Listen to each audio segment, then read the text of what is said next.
Malam itu orang tua saya lagi bawa adik saya Ladia ke rumah sakit. Dan di rumah ada teman saya Kaisar Putragani. Terus tiba-tiba Olive menangis sangat kencang. Saya pikir dia haus, saya coba kasih susu, tapi Olive tidak mau dan gak lama setelah itu Olive kejang-kejang. Jelas saya sama Kaisar langsung panik dan mau bawa Olive ke rumah sakit. Olive kamu nyusu.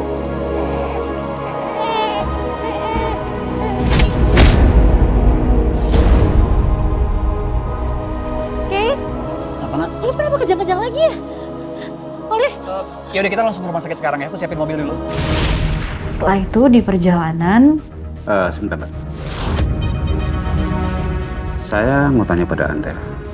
Anda tahu tidak yang menyebabkan Olive menangis sampai mengalami kejang-kejang?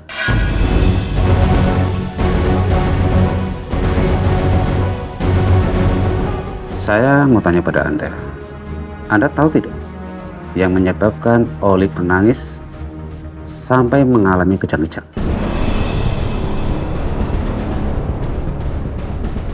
Saya nggak tahu, Pak. Saya pikir seperti biasa Olive haus, mau minum susu. Sebelumnya juga normal, tidak terjadi apa-apa. Oke. Jadi tidak ada hal yang janggal ya? Tidak ada semacam dia terjatuh atau mungkin hal lain yang membuat dia sakit? Nggak ada, Pak. Setahu saya semuanya juga normal.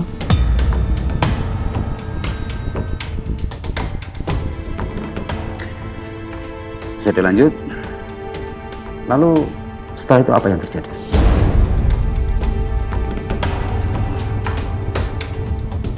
Saat di perjalanan,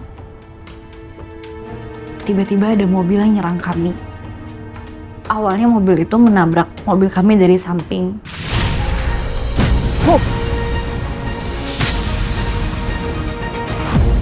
Kaisar juga udah berusaha untuk menghindar, tapi mobil itu terus menyerang mobil kami.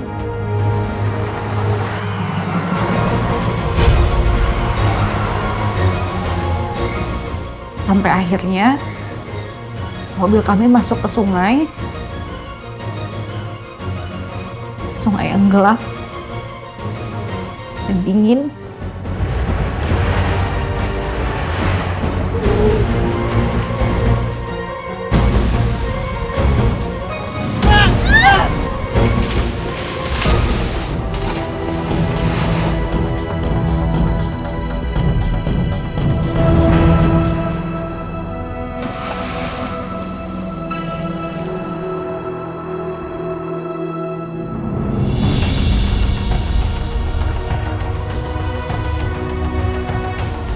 Baik, Anda tadi menceritakan kronologi kejadian mulai dari rumah, kemudian di jalan Anda diserang, ditabrak, dipepet sehingga terjadi kecelakaan.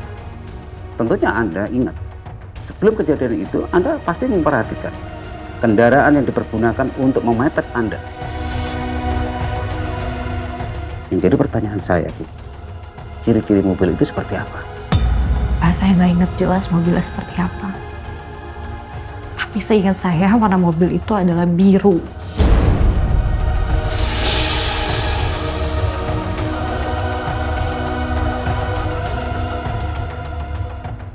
Lalu Anda apakah masih ingat nomor plat mobil tersebut? Saya nggak lihat Pak platnya apa. Pak, saya tahu saya orang yang terakhir menggendong Olive. Saya juga nggak berhasil nyelamatin Olive di malam itu. Tapi bukan berarti saya mau ngebunuh Olive, Pak. Saya, Kaisar, Olive, kita bertiga adalah korban. Kali ini, saya pastikan kamu gak akan lolos, Ariana. Membunuh.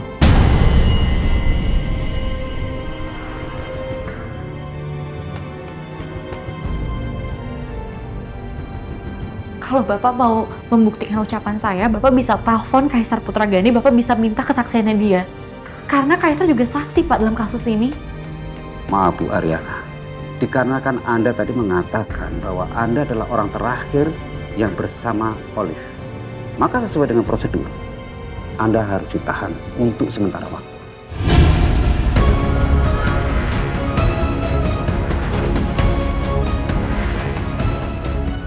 sampai ada bukti yang kuat yang bisa membebaskan Anda dari keterlibatan dugaan ini.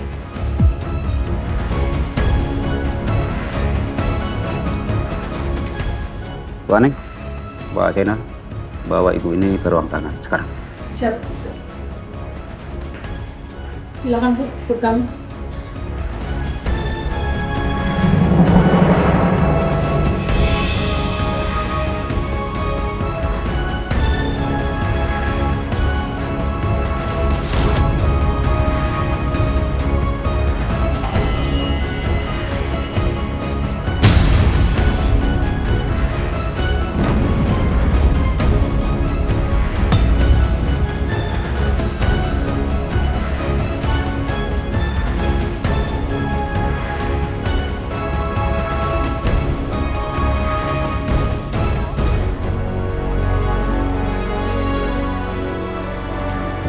Tante, gimana Ariana?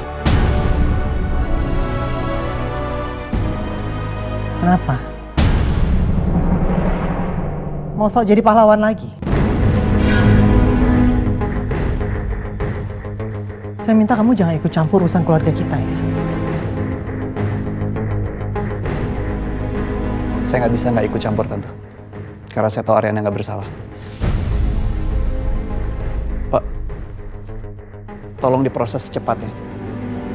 Kalau perlu, hari ini Ariana langsung pulang. Baik Pak, saya duluan ya. Kayak kamu apa-apaan ya? Saya kan udah tegaskan sama kamu. Jangan pernah ikut campur hal-hal yang bukan menjadi urusan kamu. Paham? Saya tahu kok. Sebenarnya Tante juga paham bahwa Ariana itu nggak bersalah. Tuduhan ini tanpa dasar yang jelas. Tante, saya ngerti Tante terluka, Tante kecewa, Tante berduka. Tapi nggak kayak gini caranya.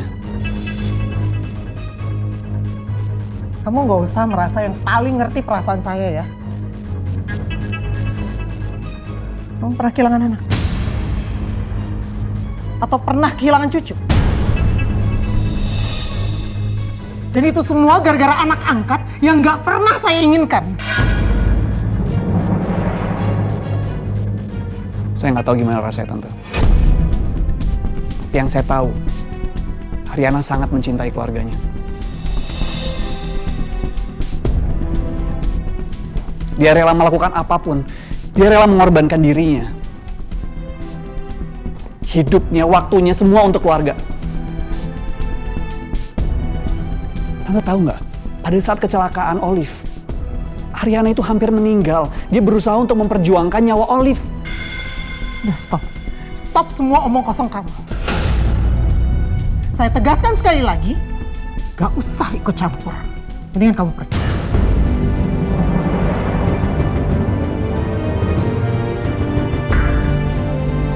Oke. Kalau memang itu mau Tante. Saya akan pergi tapi saya tidak akan tinggal diam. Saya akan terus perjuangkan.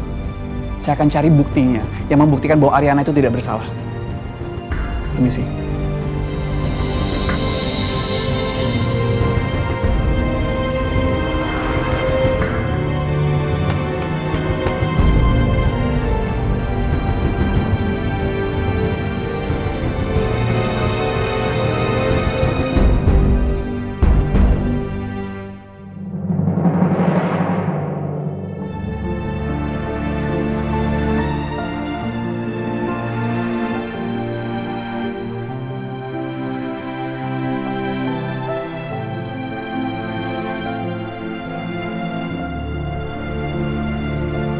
Apa semua ini adalah hukuman yang pantas untukku? Karena aku gagal menjaga Olive.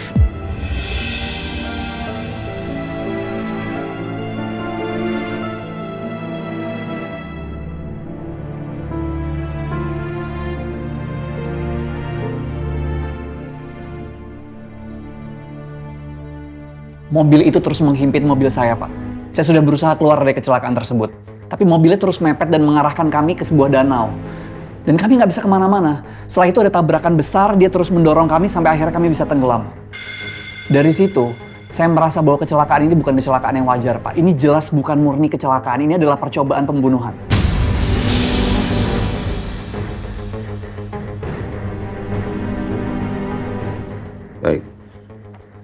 Saudara Kaisar, pada saat mobil Anda terjun ke sungai, Anda masih ingat nggak apa yang dikerjakan oleh saudara Ariana terhadap Olive? Saya dan Ariana ada di dalam mobil itu. Kami berdua nyaris tenggelam. Air sudah memenuhi seisi mobil, Pak.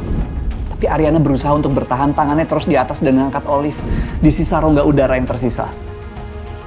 Ariana itu sudah menggigil, Pak. Dia nyaris hipotermia. Kesulitan untuk bernafas, tapi dia terus berusaha untuk menyelamatkan Olive. Semua ini murni kecelakaan, Pak. Yang terjadi di dalam air, semuanya murni kecelakaan. Kami tidak bisa berbuat apa-apa. Kalau memang Ariana punya niatan untuk membunuh Olive, dia tidak mungkin mengeluarkan effort sebesar itu.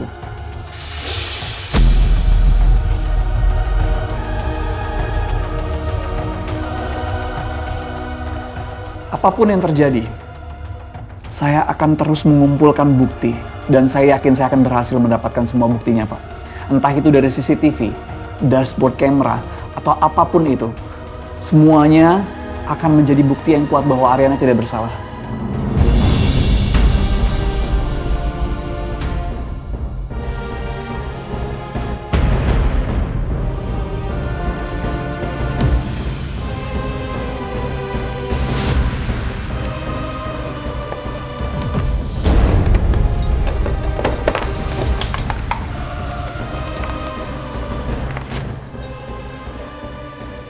Ibu Ariana, sekarang Anda sudah boleh keluar.